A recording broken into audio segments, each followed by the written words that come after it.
आइए श्रीमद् भागवत महापुराण के प्रथम स्कंद में प्रवेश करते हैं। श्री कृष्ण देवप्यान वेद व्यास जी ने श्रीमद् भागवत की रचना करके जब श्री हरि नारायण प्रभु को दिखाई तो प्रभु ने इस ग्रंथ का नाम क्या रखा? व्यास जी ने कहा भागवत। इसका अर्थ क्या है? भागवता प्रोक्तम भागवता है, भगवान का कहा हुआ, इसमें भगवान की महिमा है। वहां श्री लक्ष्मी जी बैठी हुई थी। वे कहने लगी कि इस ग्रंथ में मेरा तो कहीं नाम आया ही नहीं। तो व्यास जी महाराज कहने लगे, माता जी भगवत्या प्रोक्तम भागवता, भगवती का कहा हुआ भी भागवत ही बनेगा। व्याकरण में इस प्रकार आपका भी नाम आ गया। लक्ष्मी जी कहने लगी, ऐसा नहीं, स्पष्ट नाम आना चाहिए महाराज। तो व्यास जी महाराज ने उसमें श्री मद और जोड़ दिया। श्री जी का स्पष्ट नाम आ गया, इसी का नाम हो गया श्रीमद् भागवत। इस ग्रंथ का शुभारंभ जन्माधस्यतः इस ब्रह्म सूत्र से किया गया। व्यास जी बताना चाहते हैं कि इस ग्रंथ में हम वैदिक सूत्रों की ही व्याख्या करने जा रहे हैं। अर्थोऽयं ब्रह्मसूत्राणां भार्यार्थ विनिर्णयः, गायत्री भाषे भूतो वसु वेदार्थे परिव्रहितम्। श्रीमद् भागवत कथा के मंगलाचारण की महापुरुषों ने अनेकों व्याख्याएं की है। आइए श्रीधर स्वामी पाद जो अपने श्रीमुख से टीकाकारों में न जाने कितने कितने प्रकार से व्याख्या की है, उन्हीं के अनुसार जो मूल अर्थ है तदा अनुसार व्याख्या श्रवण करें। जन्माधस्य यतः अस्य विश्वस्य यतो अस्मातम जन्म स्थिति भंगा भवति। इस विश्व की जिससे उत्पत्ति, पालन और अंत में जिसमें यह लीन हो जाता है, उसी परम सत्य परमात्मा का हम ध्यान करते हैं। जो श्रुति इस तत्व का प्रतिदिन प्रतिपादन करती है, उसी को वेद व्यास जी महाराज ने प्रतिदिन प्रतिपादन किया। संसार के सभी पदार्थों को अविलंब किया। पदार्थ परस्पर व्याकृत है, पदार्थों का परस्पर व्यतिरेक है। इसी प्रकार जिस भगवान के स्वरूप में ये त्रिगुणात्मक संसार सूर्य की किरणों में जैसे जल प्रतीत दिखाई मिथ्या पड़ता है, तो अपने स्वरूप की महिमा में निरसत्य कहीं संसार और संसार के पदार्थों में सर्वथा विरक्त है। माया और माया के कारणों से जो सदा असंगत रहते हैं, उन पर सत्य परमात्मा का हम ध्यान करते हैं। इसी प्रकार अपने वेदांत परक श्री स्वामी जी श्रीधर जी महाराज के अनुसार श्रीमद् भागवत की व्याख्या श्रवण की। आइए श्री बंशीधर स्वामी जी के द्वारा अनुसार इसी मंगलाचारण की श्री कृष्ण पारक व्याख्या श्रवण करें। ब्रह्म सूत्र का पहला सूत्र है अथातो ब्रह्म जिज्ञासा, और दूसरा सूत्र है जन्माधस्य यतः। और इसी ब्रह्म सूत्र में श्रीमद् भागवत का शुभारंभ किया। तो हम और आप भी भगवान का ध्यान करें। विद्वानों के श्रीमद् भागवत के इस मंगलाचारण के अनेक अर्थ हैं। सभी ने अपने अपने इष्ट का इसमें वंदन किया है। हम भी अपने इष्ट भगवान श्री कृष्णचंद्र का ध्यान करें। जन्माधस्य यतो अवनयादिर्षच्चो, हम परम सत्य का ध्यान करते हैं। श्रीमद् भागवत कथा को श्री कृष्ण का स्वरूप माना जाता है। श्री कृष्ण परक अर्थ का ही आप श्रवण करें। सत्यम सचिदानंद स्वरूपः श्री कृष्ण परम परमेश्वरः धीमहि धायेयः। सत्यव्रतम सत्यपरम त्रिसत्यम सत्यस्य योनिः निहितं च सत्यः सतस्य सत्यव्रतम त्रिनेत्रिः सत्यात्मकं तवा शरणं प्रवतः। तो देवताओं ने भगवान श्री कृष्ण को बार बार सत्य सत्य कहकर पुकारा। इसीलिए सत्य स्वरूप भगवान श्री कृष्ण का हम ध्यान करते हैं। भगवान श्री कृष्ण कैसे हैं? जो भगवान अजन्मा है, आदि और अंत से परे हैं, वे परमात्मा भक्तों को परम आनंद प्रदान करने के लिए वासुदेव जी के घर में प्रकट हुए। अब आप कहेंगे वासुदेव जी के घर में जन्म हुआ ही नहीं वरन उनका जन्म तो जेल खाने में हुआ। न ग्रहण गृहीत्म्यहं ग्रहणे गृहमश्चचे। ईंट पत्थर के घर को घर नहीं कहा जाता, ग्रहणी को घर कहते हैं। वसुदेव पत्नादेव क्या, भगवान श्री कृष्ण ने वासुदेव की पत्नी के गर्भ से जन्म लिया। जन्म लेते ही तो भाग लिए। इतरत इतरत गोकुले ही जन्म लिया और मामा के बंदी गृह मथुरा से जन्म लेते ही तुरंत भाग करके गोकुल धाम में पहुंच गए। और हमारे कन्हैया इतने सकुशल हैं कि मामा कंस के बंदी गृह में जन्म लेकर गोकुल भाग गए, पर मामा कंस को भनक तक नहीं पड़ी, पता भी नहीं चलने दिया। ऐसे परम निपुण परम कुशल के हैं परम पावन श्री केशव नंद। स्वराट है सुरेशु गोपीशे राजते शोभते इति स्वराट। गोकुल में आकर अपने श्रीधामा सुधमंगल मधुमंगल आदि ग्वाल बालों के बीच में गोप वेश में सुशोभित हुए, ऐसे हैं श्री कृष्णचंद्र। तेने ब्रह्मा हृदय आदि कवि महानंती यतसु। जिन प्रभु ने ब्रज में आकर ऐसी ऐसी लीलाएं की कि विचित्र लीलाओं को देखकर चतुर्मुखी ब्रह्मा जी भी विमोहित हो गए कि ये कैसा भगवान है जो ग्वालों के बीच में बैठकर जंगल में बैठकर जूठा मीठा सब खा रहा है, हाथ धोए नहीं, पैर धोए नहीं, पवित्रता का विचार नहीं किया, ये भगवान हो ही नहीं सकते। ऐसे चक्र में ब्रह्मा जी पड़े कि परीक्षा लेने के लिए ब्रज में ग्वालों को बालों को बछड़ों को चुरा कर चले गए। परिणाम यह हुआ कि ब्रह्मा जी को अपनी भगवतत्ता बतलाने के लिए भगवान स्वयं ही इतने बछड़े बन गए कि स्वयं ही इतने ग्वाले बन गए, अपने स्वरूप को ही प्रकट करके विस्तृत कर दिया। तने विस्तार विस्तारनः, अपने स्वरूप का विस्तार करके ब्रह्मा जी को दिखा दिया कि हम ही चरने वाले हैं, हम ही चराने वाले हैं, हम ही बनने वाले हैं और हम ही बनाने वाले हैं। परमात्मा ही तो इस जगत के अभिन्न निम्नोत्पादन के कारण है, बनते भी वही हैं, बनाते भी वही हैं। यही बात भगवान ने वृंदावन में दिखा दी। दसम स्कंद में वर्णन आया है कि बछड़े भी स्वयं भगवान बने और बछड़ों के जो ग्वाला थे वे भी भगवान बने। अपितु यही नहीं, ग्वालाओं के हाथ में जो लाठी डंडा थे, जो कपड़े वस्त्र आदि थे, वह भी भगवान ने अपना स्वरूप धारण किया। विश्वरूप भगवान सब कुछ बनाने में समर्थ है। ब्रह्मा जी का मोह भंग किया, बल्कि ब्रह्मा जी का ही नहीं, महंती यत सूर्यः, भगवान के अग्रज शंकरषण जी दाऊद जी महाराज भी कन्हैया की लीलाओं को देखकर मोहित हो जाते हैं। ऐसे हैं श्री कृष्णचंद्र। कन्हैया की जब बंसी की तान छेड़ते हैं तो उनकी मधुर तान जिनके कान में पड़ जाए वह समस्त भान भूल जाता है। कन्हैया की बंसी रव का श्रवण करके कल कल कलोतित करती हुई कमणीय कालिंदी का भी कलरव कुंठित हो जाता है। जल का धर्म है निरंतर बहते रहना, लेकिन जब यमुना जी बंसी की तान सुनती है तो उनकी धारा भी रुक जाती है। और गिरिराज गोवर्धननाथ जब बंसी सुनते हैं तो उनके पाषाण खंड द्रवीभूत हो जाते हैं। तो पाषाण में जल का धर्म आ गया और जल में पाषाण का धर्म पहुंच गया। यमुना की धारा पाषाण व्रत हो गई और गोवर्धन के पाषाण द्रवीभूत हो गए। ऐसे है मेरे कन्हैया। भगवान के 3 धाम हैं, श्रीधाम वृंदावन, श्रीधाम मथुरा और श्रीधाम द्वारिका। और ये तीनों ही धामों का जो परिकर है वह है नित्य। जैसे कि वृंदावन में श्रीरामा मधुमंगल नंद यशोदा आदि, मथुरा में अक्रूर उद्धव और द्वारिका में रुक्मणी सत्यभामा आदि आज भी परिकर है।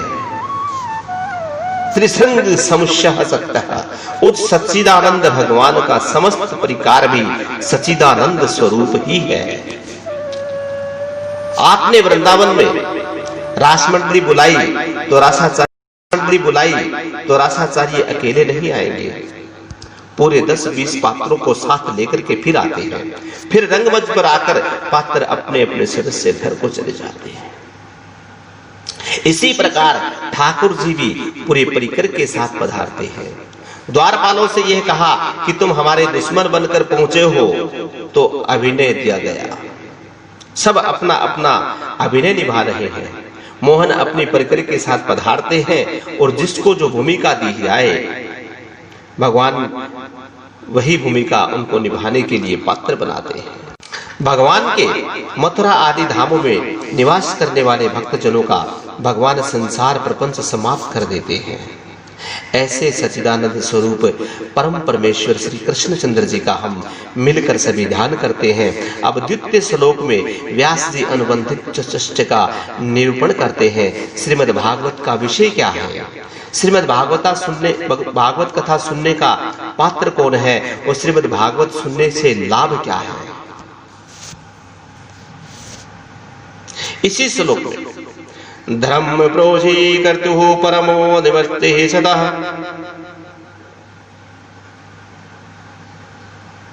इस श्लोक में 3 बार अत्र शब्द का प्रयोग किया गया। व्यास जी कहते हैं अत्र श्रीमद् भगवते प्रोजिच्यत केतवे परमो धर्मः निरूप्यते। श्रीमद् भागवत के निष्कपट परम धर्म का निरूपण किया गया है। परम धर्म किसे कहते हैं, इसकी चर्चा आगे के प्रसंग में विस्तार पूर्वक सुनाएंगे। तो श्रीमद् भागवत कथा का मुख्य विषय क्या है, परम धर्म का निरूपण अत्रैव निरूपते नात्रत्य। श्रीमद् भागवत के परम धर्म का जिस विधि का निर्वहन किया गया है वह आपको अन्यत्र सुनने को प्राप्त नहीं हो सकता। इसीलिए आज शब्द का प्रयोग किया है। उसका पात्र कौन है, जिसके भीतर में मत्सर निकल गया हो। मत्सर और मत्सर में थोड़ा सा अंतर है। मत्सर बाहर से काटता है और मत्सर भीतर से काटता है। लेकिन बाहर के मत्सर से बचने के लिए आप मच्छरदानी में सो जाओगे, परंतु भीतर का मच्छर बड़ा खतरनाक होता है। बड़े बड़े लोगों को ये मच्छर नहीं छोड़ता। मत्सर अर्थात मन अग्रे सरति ही। देखो देखो मुझसे वे कितना आगे निकल गया है। जहां किसी का उत्सर्ग देखा, वैभव देखा, मान बढ़ाई देखी कि बस भीतर का मत्सर हमें काटने लगता है। इसे कहते हैं मात्सर्य, जो बड़े बड़े महापुरुषों को भी नहीं छोड़ता। कंचन तनजा सहज है सहज त्रियाकाने, मान बढ़ाई ईर्षा दुर्लभ तजनाये।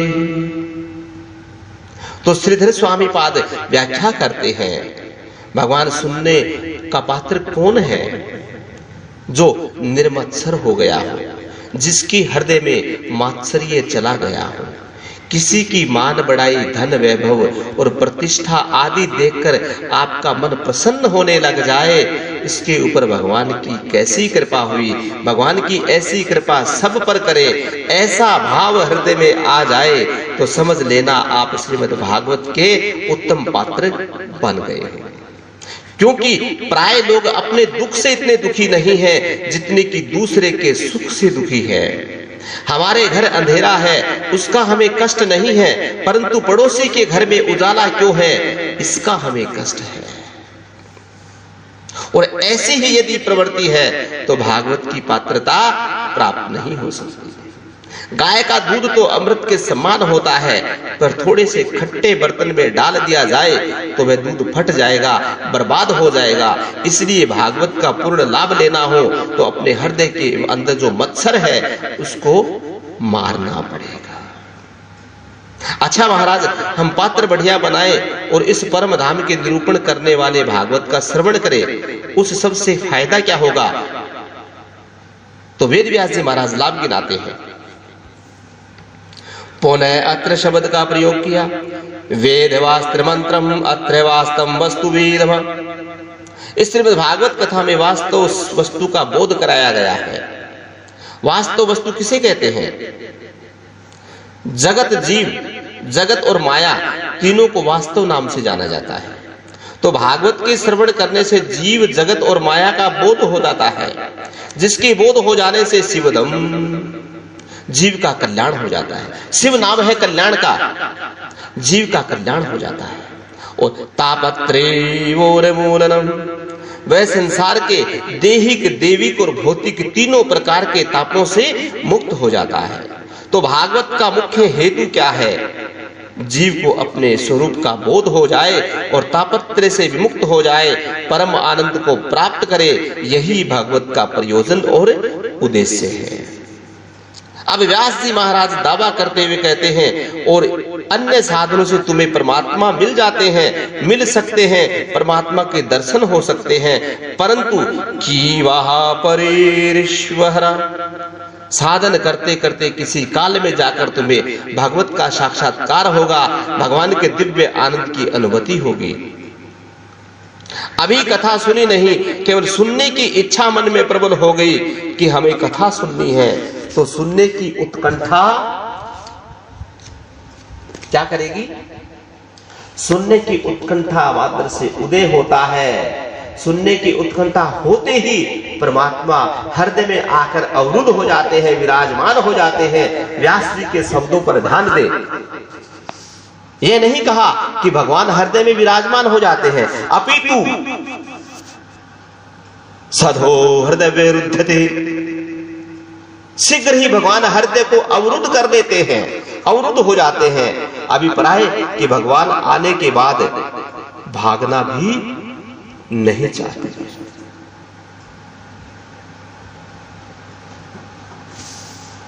अवरुद्ध हो गए, आप तो कथा में विराजमान हैं।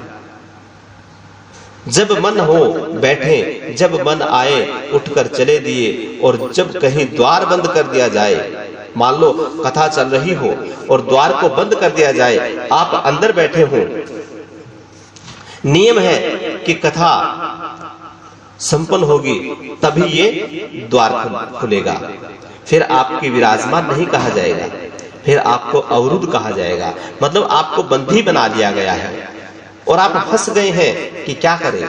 आए तो यह सोचकर थे कि आधा पौना घंटा कथा सुनेंगे, उसके बाद चले जाएंगे, परंतु यहाँ का नियम मालूम नहीं था। अब तो फंस गए तो व्यक्ति अवरुद्ध हो जाता है। उसी प्रकार भगवान की एक बार विराजमान हो जाए, फिर जो भागना भी चाहे तो भाग नहीं पाते, भक्त के हृदय का बंधन बन जाते हैं। यह प्रताप है श्रीमद् भागवत कथा का। भगवान वेदव्यास जी के द्वारा रचित श्रीमद् भागवत कथा का गुणगान शंकराचार्य ऋषि देव ऋषि नारद को सुना रहे हैं और कह रहे थे कि भगवान को पाने के लिए श्रीमद् भागवत कथा अवश्य सुननी चाहिए, और भगवान की कथा सुनने मात्र से या सुनने के संकल्प मात्र से भगवान भक्त के हृदय में अवरुद्ध हो जाते हैं। यही श्रीमद् भागवत कथा में बताया गया। आगे इस भागवत रूपी गंगा को निरंतर प्रवाहित करते हुए श्री सनकादिक ऋषि कहते हैं कि वेदों का नाम है निगम। वेद रूपी इस विशाल कल्पत्रय का जो कल्पतरु है वो परिपक्व फल श्रीमद् भागवत है। किसी ने पूछा कि यदि श्रीमद् भागवत रूपी फल बहुत परिपक्व है और वेदों की उच्च शाखा से टपक कर नीचे गिरा है, तब ये फल टूटा क्यों नहीं? एक संत बड़े ही सुंदर से भाव और भाव प्रकट करते हैं कि ये फूटा हुआ फल नहीं है, क्योंकि शिष्ये दृश्यादि रूपफलम परम परय शनेर खंडत्वेव धारणम नैतु जनितो बादेन संपुटम्। यदि ये फल नीचे गिरा होता तो शायद फूट जाता, परंतु ये श्रीमद् भागवत कथा रूपी फल शाखा प्रशाखा के द्वारा सने सने धरातल पर आया। सबसे पहले भगवान श्रीमद् नारायण की दिव्य शाखा से टपक कर यह फल भगवता प्रोक्तम भागवतम, इसका नाम भागवत है, क्योंकि चतुश्लोकी भागवत के रूप में यह बीज भगवान ने ब्रह्मा जी को प्रदान किया। तो नारायण की शाखा से टपककर ये ब्रह्मा जी की शाखा पर आकर अटक गया। फिर ब्रह्मा जी की शाखा से टपका तो देवऋषि नारद की शाखा पर आकर अटक गया। फिर नारद जी की शाखा से टपककर व्यास जी की शाखा पर अटका। फिर व्यास जी की शाखा से अटककर सुक शाखा पर अटका। फिर सुखदेव जी महाराज की शाखा से टपककर राजा परीक्षित के माध्यम से सूत जी आदि अनेक ऋषियों को प्राप्त हुआ। यह धीरे धीरे डालियों के सहयोग से धरातल पर आया है, इसीलिए ये फल टूटा नहीं। भावार्थ कि सर्वप्रथम चतुश्लोकी श्रीमद् भागवत कथा का यह पाठ ब्रह्मा जी को सुनाया। ब्रह्मा जी ने नारद ऋषि को सुनाया। नारद जी ने वेद व्यास जी को सुनाया। वेद व्यास जी ने सुखदेव जी महाराज को सुनाया और सुखदेव जी महाराज ने राजा परीक्षित को सुनाया।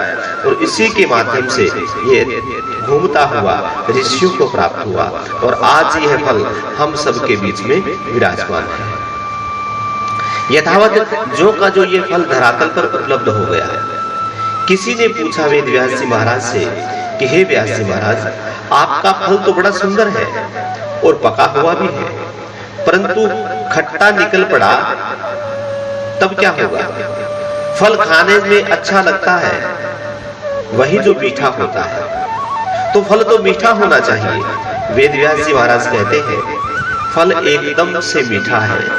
जिज्ञासु ने पूछा आपके कहने से थोड़ी मीठा हो जाएगा, कोई प्रमाण दीजिए। सुखदेव जी महाराज कहते हैं कि प्रमाण सबसे बड़ा तो ये है कि फल का जो पार्थी होता है, फल को जो चुन सकता है, फल को जो समझ सकता है, वह सिर्फ तोता होता है।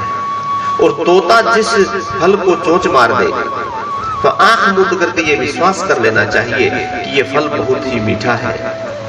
तो मेरे भागवत रूपी फल में स्वयं सुखदेव रूपी तोते ने चोंच मारी है। सुख मुखाद व्रत द्रव संयुतम, यह श्रीमद् भागवत कथा सुख के मुख्य विगलित फल है। अतः इस फल में सुखदेव जी महाराज जैसे परमहंस का मुख लगा हुआ है, ऐसे वैसे महात्मा नहीं जो जन्म लेते ही परी वाज्रक होकर चले गए। तो इस भागवत रूपी फल को मुंह लगाने वाला सुखदेव जी रूप तोता भी एकदम पारखी है, परम बुद्धिमान, परम रसिक है।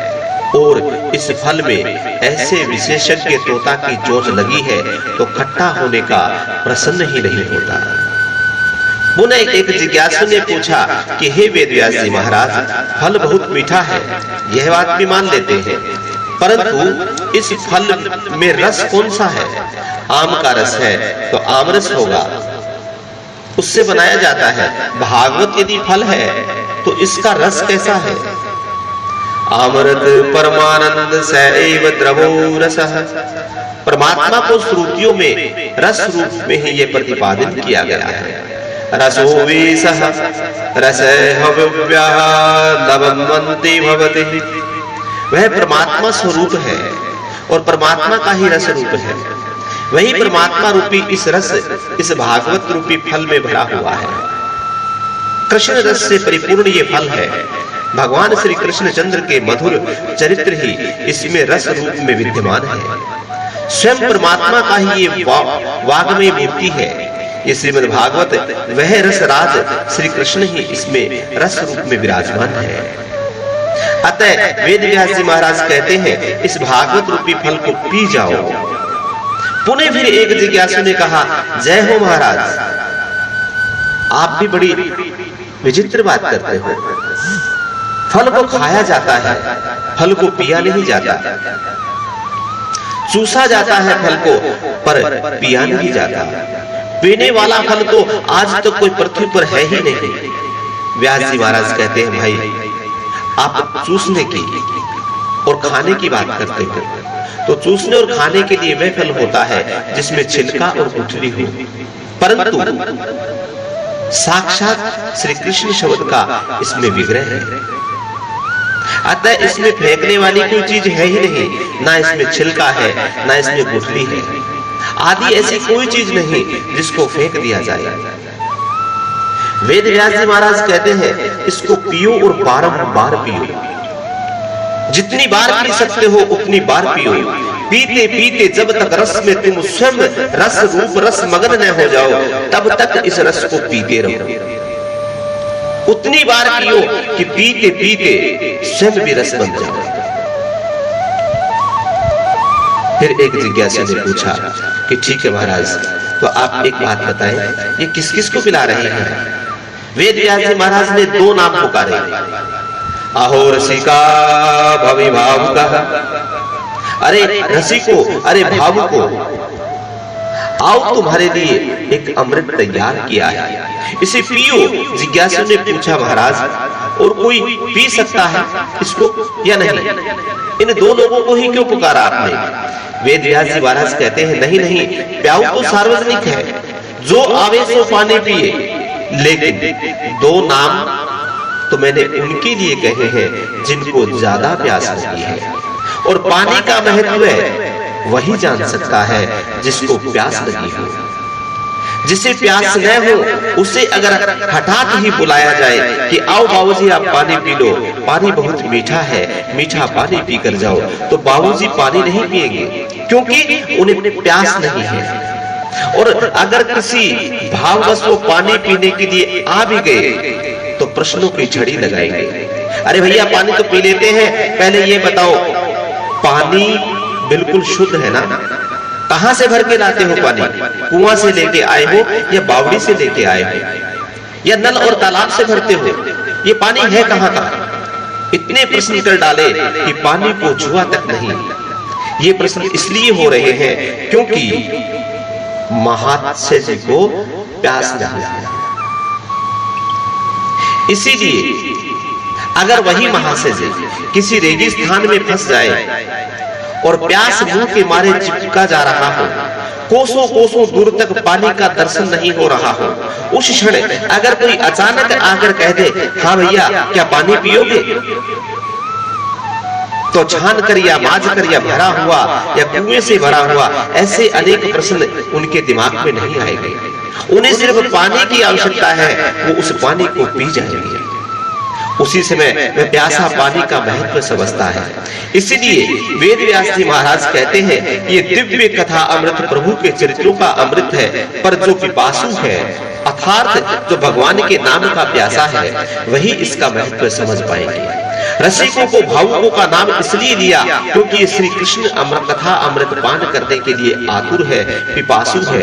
जो प्यासा होता है उसकी पैनी निगाहें चारों तरफ ढूंढती रहती है कि कहीं पानी मिल जाए। वह निमंत्रण करने की प्रतीक्षा नहीं रखता, वो यह नहीं सोचता कि मुझे कोई निमंत्रण दे।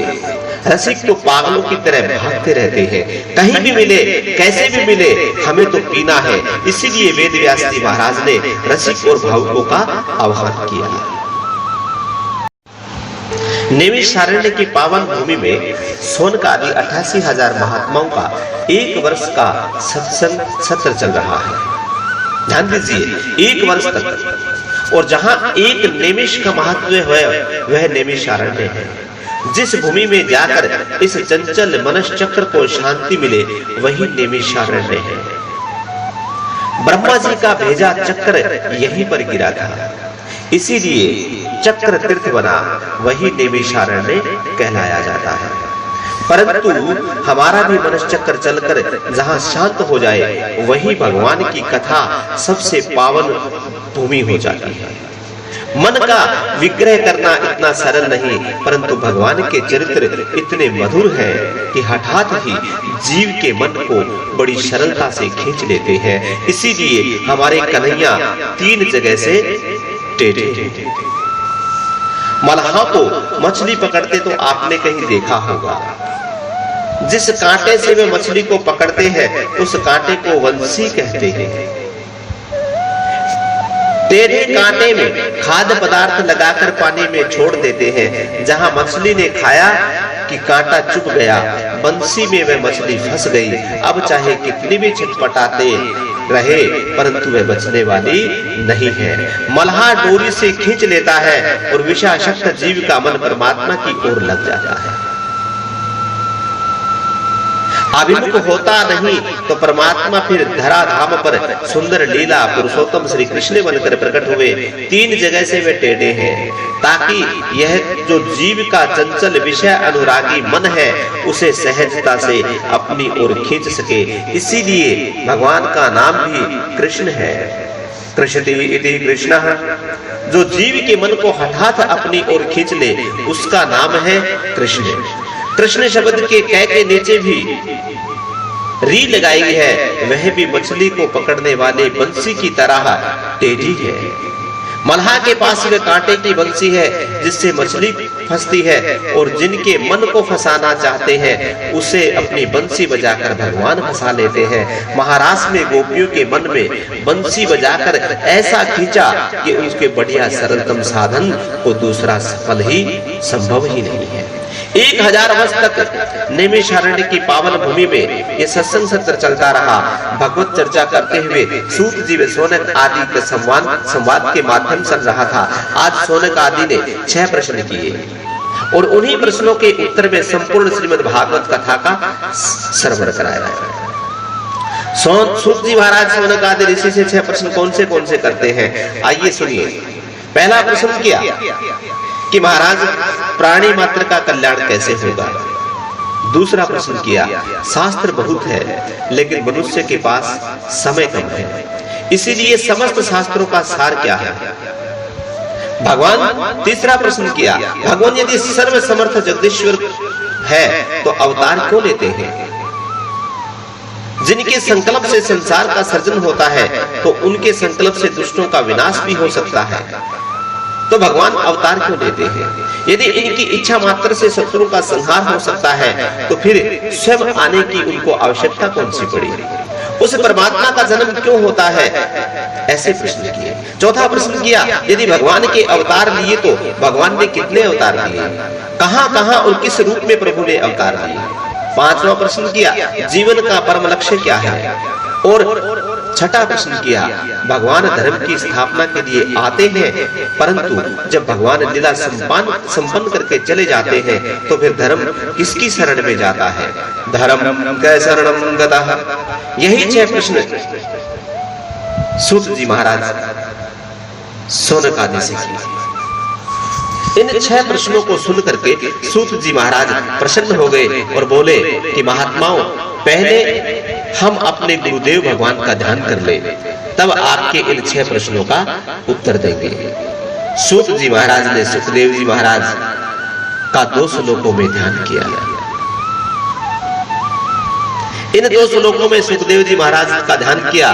ये प्रव्रजतन मनोपेत वेद कृत्यम, जो जन्म लेते ही प्रवर्जंत हो गए।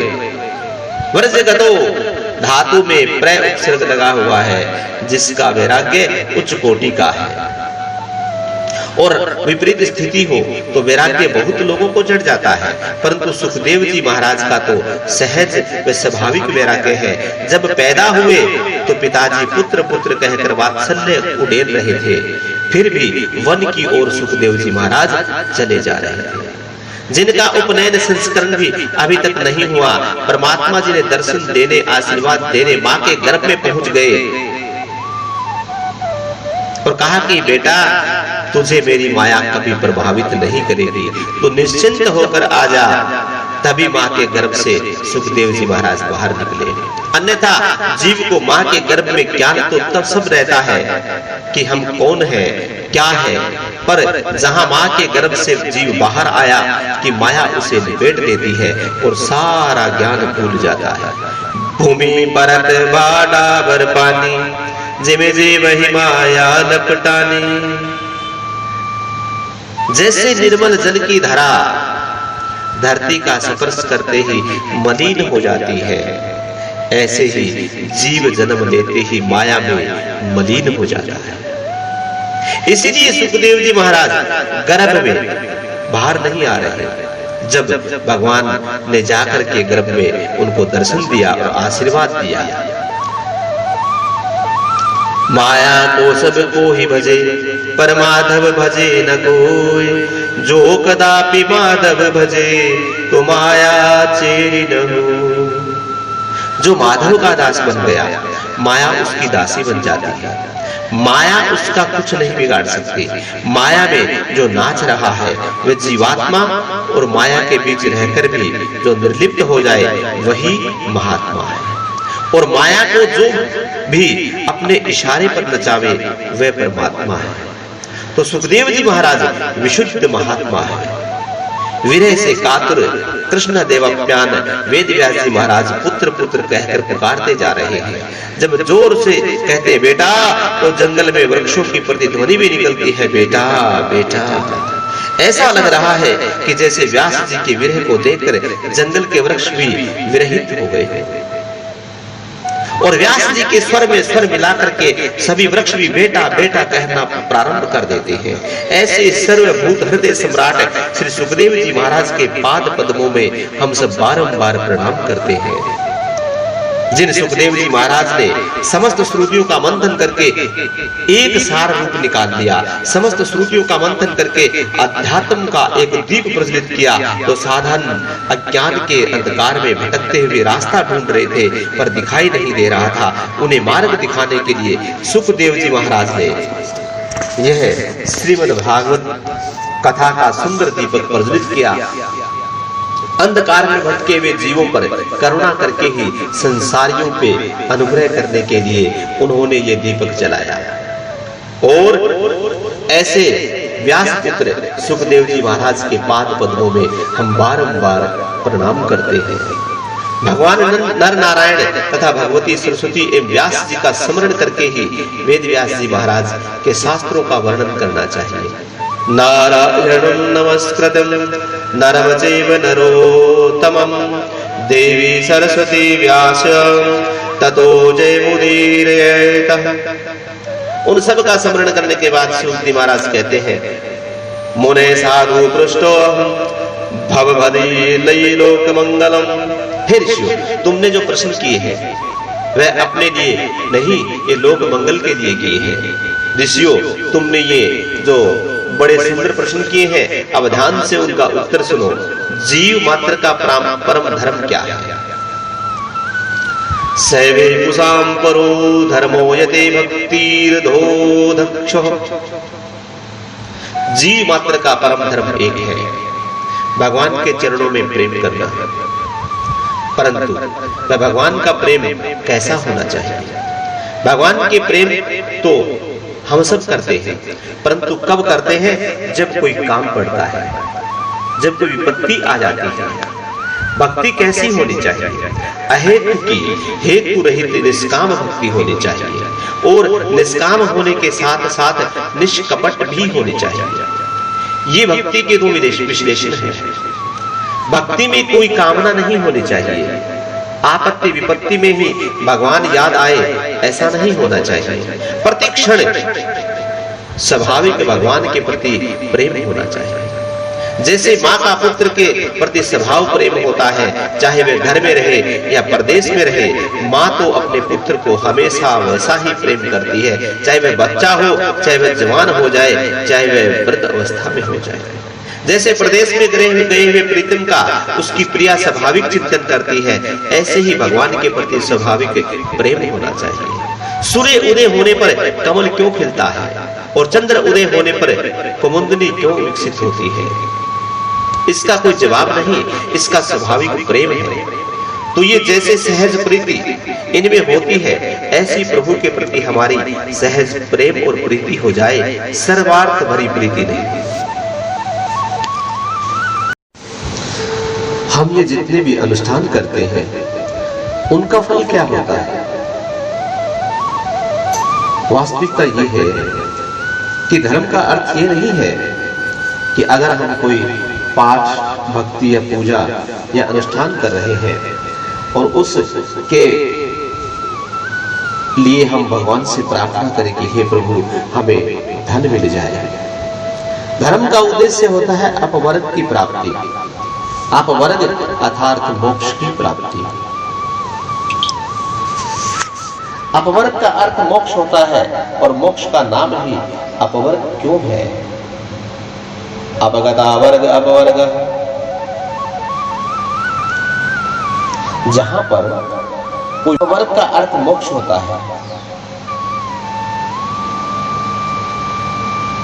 जहां पर कोई वर्ग नहीं, हम लोग कई वर्गों में बैठे हुए हैं, स्त्री वर्ग, पुरुष वर्ग, सत वर्ग, ब्राह्मण वर्ग, क्षत्रिय वर्ग, एक ही वर्ग है। पर जहां जाने के बाद सब एक वर्ग हो जाए, उसी का नाम है अपवर्ग, अर्थात ना अपवर्ग अपवर्ग। जहां पर पै वर्ग न होकर वह अपवर्ग है, और ऐसे दिव्य अपवर्ग को पाना ही धर्म का उद्देश्य होता है।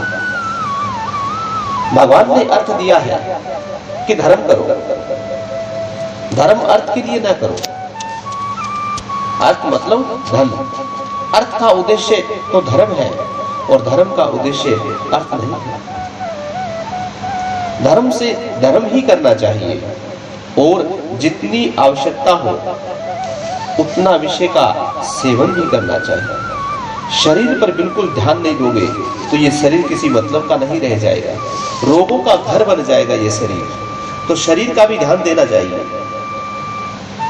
ध्यान रखना चाहिए। जितना हमें भोजन की जरूरत है उतना भोजन भी शरीर को देना चाहिए।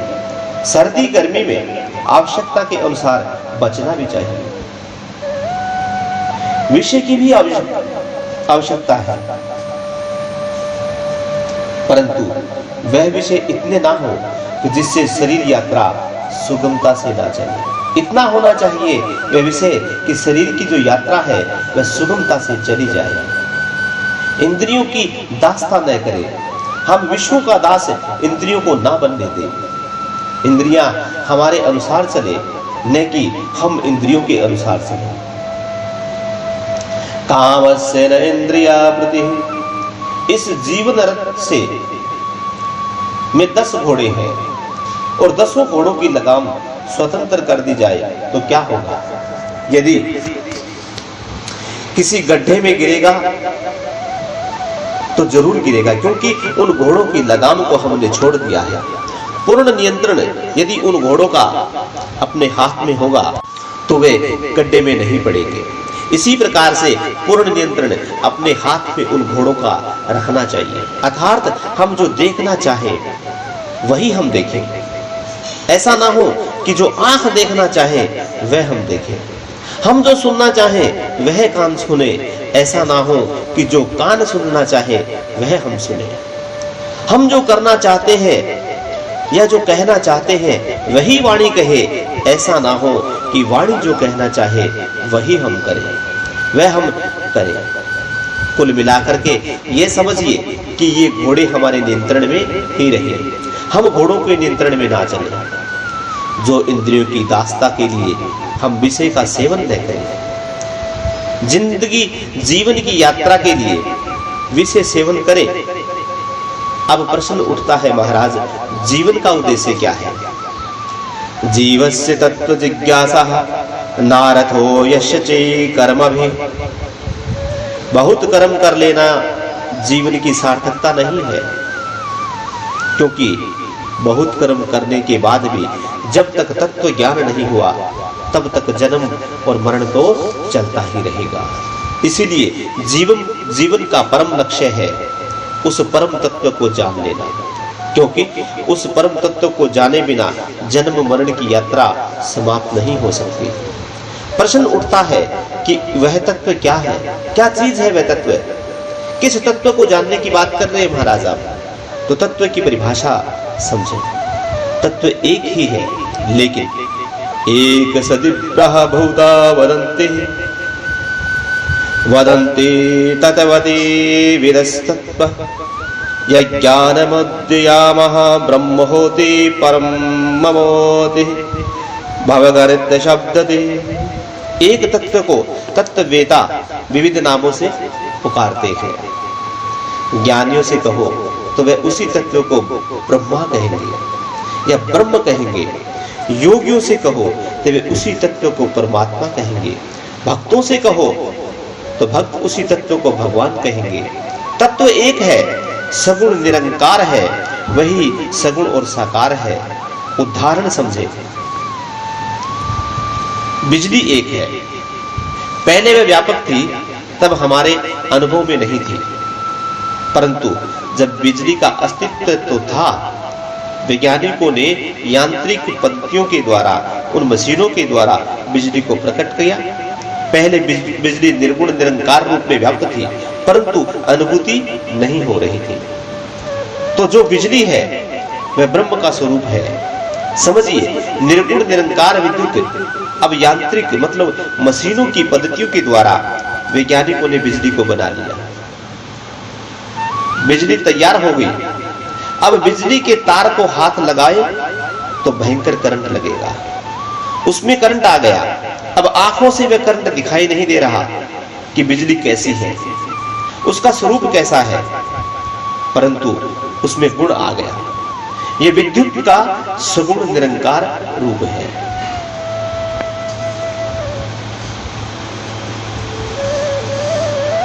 परंतु वही बिजली का करंट अगर किसी बल्ब में जोड़ दिया जाए, बिजली का करंट उस बल्ब में जोड़ दिया जाए तो वह प्रकाश फेंकने लगेगा, अर्थात उजाला हो जाएगा।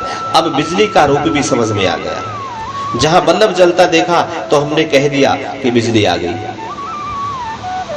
अब हमें छूने की सोचने की आवश्यकता नहीं, क्योंकि प्रकाश दिख रहा है।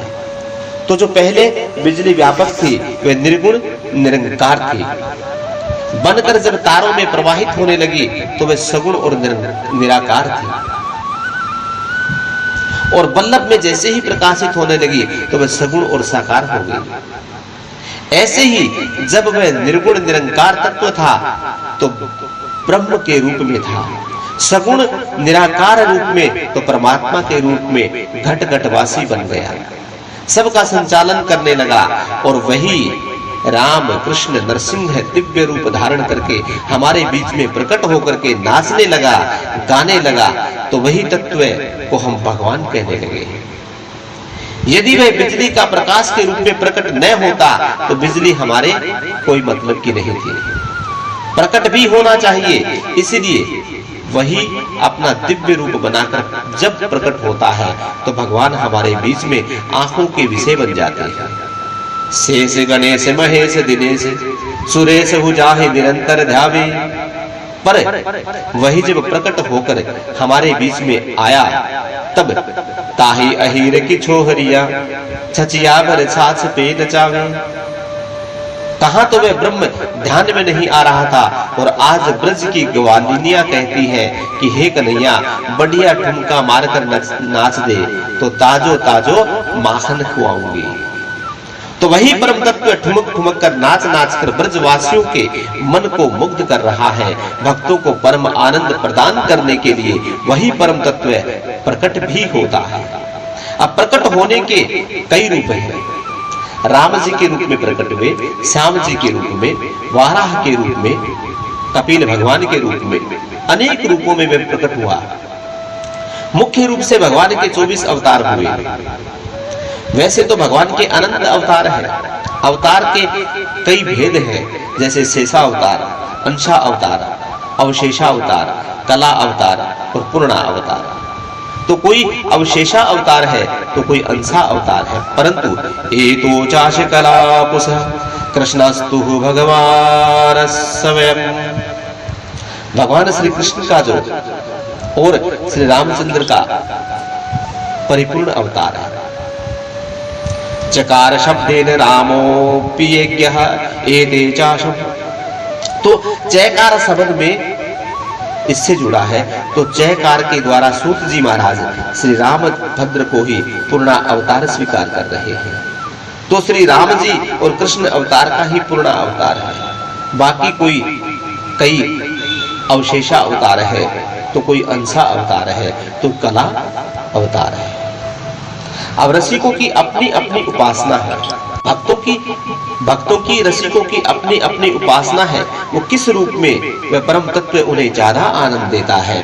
किसी को छहल छबीले कृष्ण कन्हैया बहुत अच्छे लगते हैं, तो किसी को मर्यादा पुरुषोत्तम श्री राम जी का रूप बहुत ज्यादा भाता है। तो किसी को जटा जूटधारी फक्कड़ भोले बाबा ज्यादा पसंद आते हैं। वही परम तत्व विभिन्न रूप में प्रकट हुए। तुम्हें कौन सा सब रूप पसंद है? किसी को पूरी अच्छी लगती है तो किसी को पराठे अच्छे लगते हैं, तो किसी को रोटी का आनंद आता है। वही अपना अपना स्वाद, तुम्हारा रस जहां हो वही तुम्हें आनंद प्रदान करता है। हरि व्यापक सर्वत्र समाना, प्रेम ते प्रकट होए मैं जाना। हरि व्यापक सर्वत्र समाना, प्रेम ते प्रकट होए मैं जाना। राज्य की निष्ठा एक खंबे में ही प्रभु को प्रकट कर देती है। तुम्हारा प्रेम जहां पुष्ट हो जाए, परमात्मा वहीं से प्रकट हो जाएंगे। नामदेव जी ने तो कुत्ते में भी भगवान को प्रकट कर दिया था। आज की कथा हम यहीं पर विश्राम करेंगे। इसके बाद की कथा हम कल आपको श्रवण कराएंगे। उसी के साथ सभी को राधे राधे। बोलो श्री बांके बिहारी लाल की जय। बोलो लक्ष्मी नारायण भगवान की जय। बोलो भागवत भगवान की जय। जय जय श्री राम, जय जय श्री राम, जय जय श्री राधे श्याम।